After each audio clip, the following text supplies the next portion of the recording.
Halo nakama, yuk kita mulai lagi ceritanya.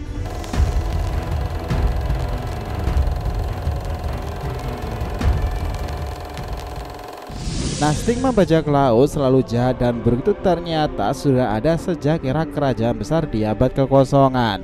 Melalui apa yang dikatakan Dr. Vega Pang pada chapter 1114-an ini, dia tuh menjelaskan dengan sangatlah hati-hati tuh bahwa pemuda yang sangatlah pemberani bernama Joy Boy itu adalah bajak laut pertama yang ada di sejarah dunia. Nah, apakah mungkin ini ada kaitannya bagaimana kerajaan besar di masa Void of Century itu bisa-bisanya ditenggelamkan karena oleh hasutan seseorang dan menganggap bahwa melanjutkan kepemimpinan kepada seorang bajak laut bukanlah pilihan yang baik.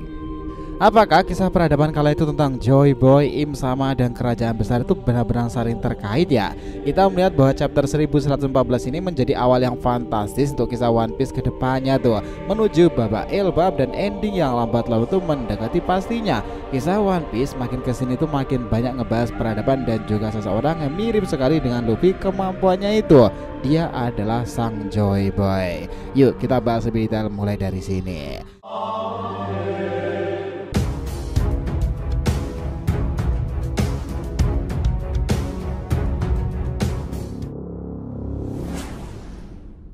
Awet nakama, info penting ya. Sebelum masuk pembahasan, kita harapkan kalian jangan lupa subscribe 3 channel terbaru kita, Saga to Blue Fortnite, Joy Boy The Library of Nika, dan juga Shonen Odyssey.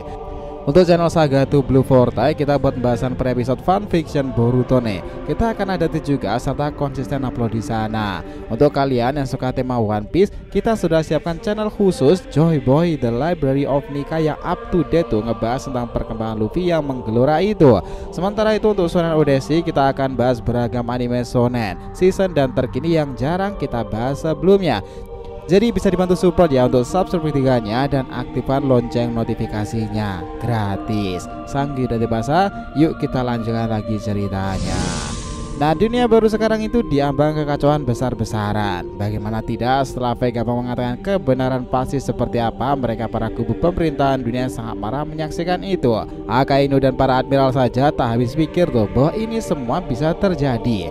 Di sisi lain, kita juga ditampilkan bagaimana Im Sama yang melihat itu dengan sangatlah misterius tentang pesan dari Dr. Vega Pang. Dia mengatakan jika dua dosa besarnya itu berhubungan dengan sebuah energi yang awalnya ingin diberikan kepada manusia. Tetapi Vega Pang itu terlalu naif nih karena terlalu dekat dengan matahari. Itulah kenapa dia juga menyebutkan bahwa Major Flame sendiri adalah sesuatu yang mengerikan. Senjata ini bisa meluluhlantahkan sebuah pulau, menenggelamkan, bahkan bisa membuat permukaan air laut tuh naik nih. Nah, chapter 1114 tuh kita melihat bahwa itu semacam api kecil ya bentuknya dan masih dibalut dengan tabung raksasa yang di dalamnya ada air itu. Mungkin senjata itu berhubungan dengan Uranus teman-teman. Selain itu kedua ini juga menganggap dosa besarnya tetapi tidak terlalu dipikirkan adalah melanjutkan meneliti batu aksara Poneglyph. Dia bahkan melihat semua catatan literasi Ohara yang selamat itu dan membaca pesan-pesan yang ditinggalkan Profesor Clover, dan itu semuanya malah membawa kepada suatu zaman di mana Vega pengaja takjub. Di era itu abad kekosongan ada kerajaan super maju yang sangatlah fantastis. Di masa itu pun 900-an tahun sejak hari ini seorang pemuda yang terkait di sana menjadi bajak laut pertama di zamannya. Dia memiliki kemampuan lainnya Dewa Matahari Pulau Elbaf itu sendiri. Nama pria itu adalah Joy Boy. Nah, Vega juga memprediksi nih jika akan ada bencana besar, gempa bumi yang disebabkan seseorang yang bukan seperti bencana alam, yang mana permukaan air laut itu bisa naik setinggi 5 meter tuh. Itu akan membuat dunia itu benar-benar tenggelam. Nah, fase itu sangatlah mengerikan. Apa yang dikatakan Vega itu direspon oleh orang-orang yang ada di Pulau Jaya. Mereka pada tertawa. Di Amazon Lily mereka terkesan. Di Viceman Island mereka terdiam mendengarkan, dan di Elbaf semuanya tertawa bergembira. Hingga di Impel Down sana nih, Doflamingo menyarankan sambil tertawa itu bahwa sebaiknya kita pergi ke tempat yang lebih tinggi jika itu terjadi. Nah, kata itu sebenarnya merujuk kepada Marijoa ya teman-teman. Dari apa yang dikatakan Vega Pang itu menarik karena antara Joy Boy dan Luffy itu benar-benar mirip loh dari segi kemampuan dan juga kondisi saat ini. Mereka itu sama-sama berhubungan dengan karet, Elbaf, dan juga bajak laut. Joy Boy sendiri adalah bajak laut pertama yang tercatat dalam sejarah besar itu. Kita malah jadi penasaran ya, kenapa Joy Boy bisa menjadi seorang bajak laut dan kenapa di zamannya yang flamboyan itu kerajaan tersebut lenyap dengan 20 negara pendiri. Apakah seorang yang merongrongnya itu adalah Im Sama dan juga leluhurnya itu? Well, itu masih bisa diperdebatkan, tetapi itu memang sangatlah asumsi yang menarik bahwa mungkin aja jika leluhur Joy Boy itu adalah pendiri kerajaan besar di zaman kuno itu memang menarik dipertanyakan. Joy Boy memang dilahirkan di zaman itu ya, kemungkinan besarnya karena dia itu besar di sana. Pemimpin kerajaan tersebut yakni leluhur orang tua Joy Boy itu sendiri. Tentu mereka sudah menginginkan bahwa Joy Boy di masa depan adalah sang penerus tahta besar tersebut.